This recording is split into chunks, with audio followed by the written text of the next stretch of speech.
We've recently been looking into some concepts around sexual health like NoFap and investigating their psychological significance.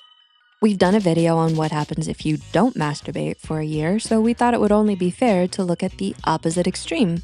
What happens if you masturbate every day for a year? Your masturbation habits are unique to you, but there are a few things that affect your habits. Your hormones, libido, and age can all play a part in how often you masturbate. Some people probably scoffed at the idea of masturbating every day for a year because they could masturbate multiple times a day. Others probably can't wrap their heads around masturbating every day. So moving forward, just know that what's normal and healthy for you might not be for everyone, and vice versa. Let's begin. Decreased sensation. If you don't typically masturbate every day, you might find that masturbation becomes less and less enjoyable as you do it more often. When it becomes an everyday occurrence, the experience of it becomes less impactful. A part of this could be a decrease in sensation. For men in particular, masturbating every day with too much force can damage nerve endings. Over time, it will take longer to finish, and if you have sex, it won't feel as good. But there is a psychological aspect to it as well.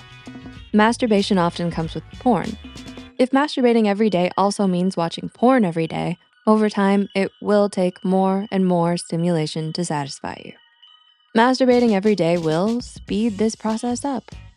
At this point, you might find sex feels impossible because it isn't as stimulating as masturbating with porn. Increased risk of addiction. That process of needing more and more stimulation, whether it's visual or physical, is a sign of addictive behavior. By masturbating every day, you are essentially forming a habit. This habit involves flooding your brain with all the feel-good chemicals, like dopamine. It's no wonder it's addictive. Some people smoke a cigarette when they're stressed. Other people masturbate. The problem with getting addicted is that over time, it may start to affect your life in ways you couldn't predict. You might find your priorities shifting and your relationships getting damaged.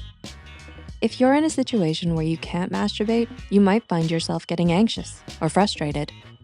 This is all exacerbated if you masturbate every day. No sexual desire. Not only can frequent masturbation make sex less satisfying for both men and women, but it can also make you want sex less. That might not come as a surprise because it's quite uncommon to want sex after masturbating. But some people start to prefer masturbating over having coupled sex. But there's more to it. You become used to it, and the compatibility that you would have with your partner gets whittled away as you masturbate more frequently. If you masturbate every day, you won't have a strong sexual desire or sexual compatibility, which can take a toll on your relationships. The good side. Masturbating releases oxytocin, which regulates stress. So masturbating can be good as a short-term way to regulate stress. If you don't damage nerves or become addicted, it ensures that your sexual organs are in healthy working order, although you don't need to masturbate every day for that. It's also a good way to check in with yourself and how you feel about yourself. According to a study, your self-image can affect how satisfying masturbation is.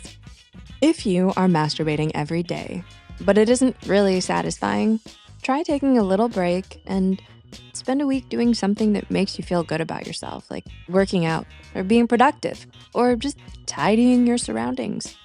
You might see a big improvement. So the lesson here is ultimately anything done in excess isn't good for you. But you define excess. Your hormones, your libido, your mental health, and your self-image all play a part in what your experience with masturbation is like.